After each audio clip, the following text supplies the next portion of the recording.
Ladies and gentlemen, today we're discussing the dichotomy between success and happiness, how it relates to car enthusiasts, and some best practices, some things that I do as well to try to maximize the area under the curve and get the most happiness and the most success possible, even though I do feel at the end of the day there is a bit of a trade-off that you can't quite escape.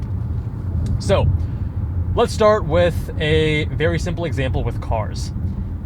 We tend to adjust with, it's called hedonic adaptation, right? So in these indulgent luxuries and such, we tend to adjust, and while a boost in lifestyle may provide a temporary boost in happiness, you buy a brand new car, you wanted it for so long, oh my god, you're so happy, that happiness lasts for a finite amount of time. Maybe it's a week, maybe it's a month, maybe it's a year.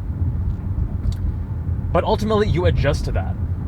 So one thing that I do to prolong the happiness, at least the happiness that I can derive from hedonism, before my hedonic adaptation returns me to baseline, is to take smaller steps in increasing and improving my lifestyle.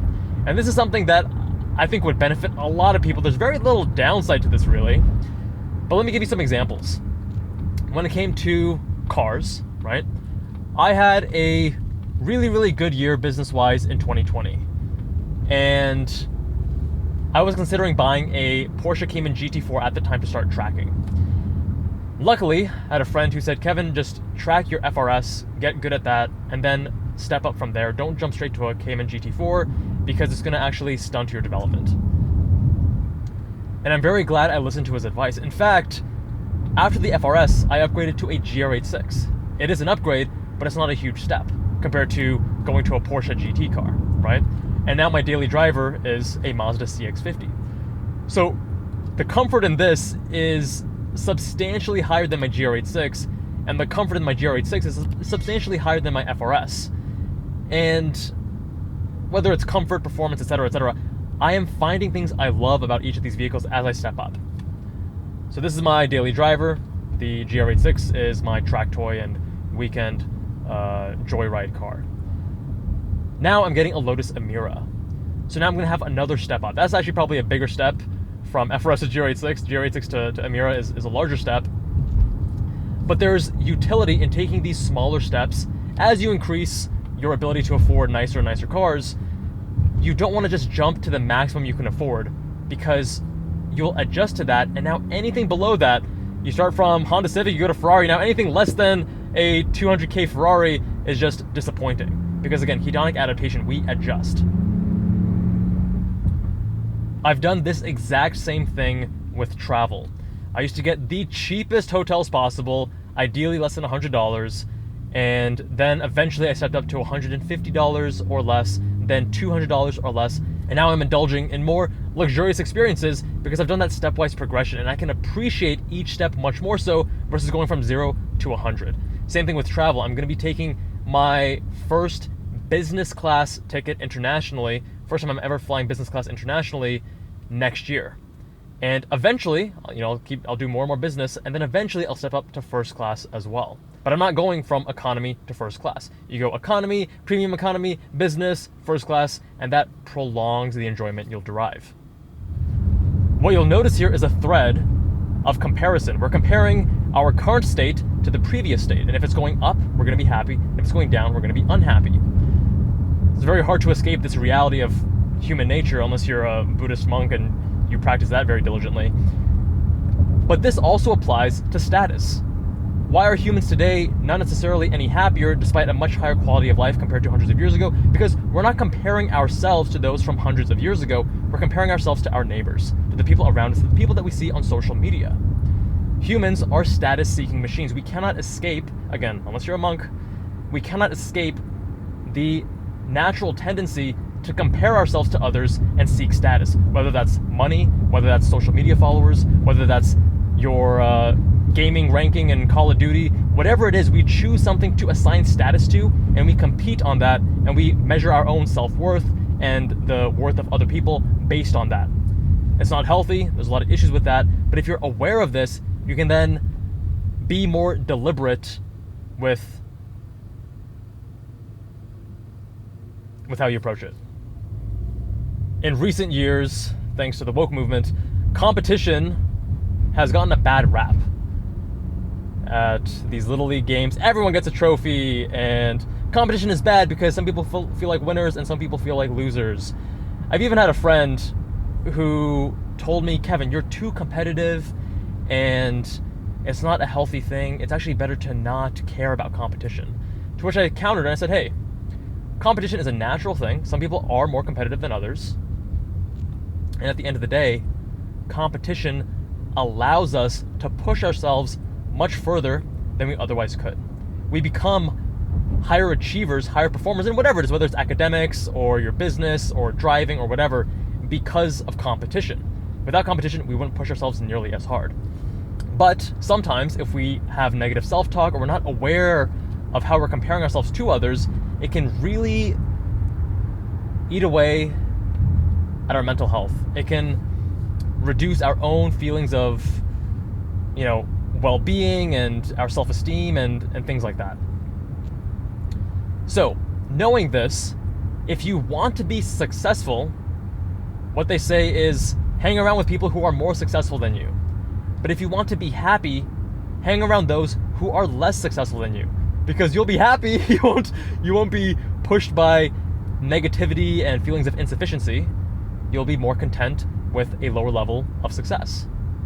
Whereas if you're surrounded by high achieving people more successful than you, you may feel crappier about your state. You're like, wow, I'm not a multi-gazillionaire and I'm not a 10 million subscriber YouTube creator. That may make you feel bad, but you're going to learn from them. You're also going to get pushed much further to achieve levels closer to theirs. Their success becomes more normalized in your mind. Now, I'll give you some examples of how this has played out in my own life. Back when I was in medical school, I pushed myself way harder due to competition. I don't feel like I actually, I don't think that competition weighed on me because I took the competition so seriously that I was performing pretty well and I was happy with my performance. But the level I pushed myself, the lack of sleep, the intensity of the studying, like all these things, it was insane. Without the competition, I would never have been able to push myself to those limits. And today, if I wanted to do it, I probably couldn't. I don't have the right environment. I don't have the right inputs of competition to push me there, right?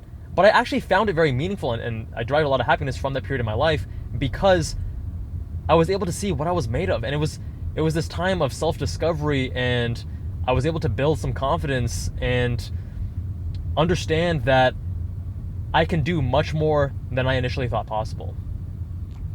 And back then, based on the people I was comparing myself to, other people who wanted to pursue something highly competitive and surgical, it was normalized, right? I wasn't comparing myself to people who weren't in medicine. And even within medical school, there are different levels of intensity you need to apply.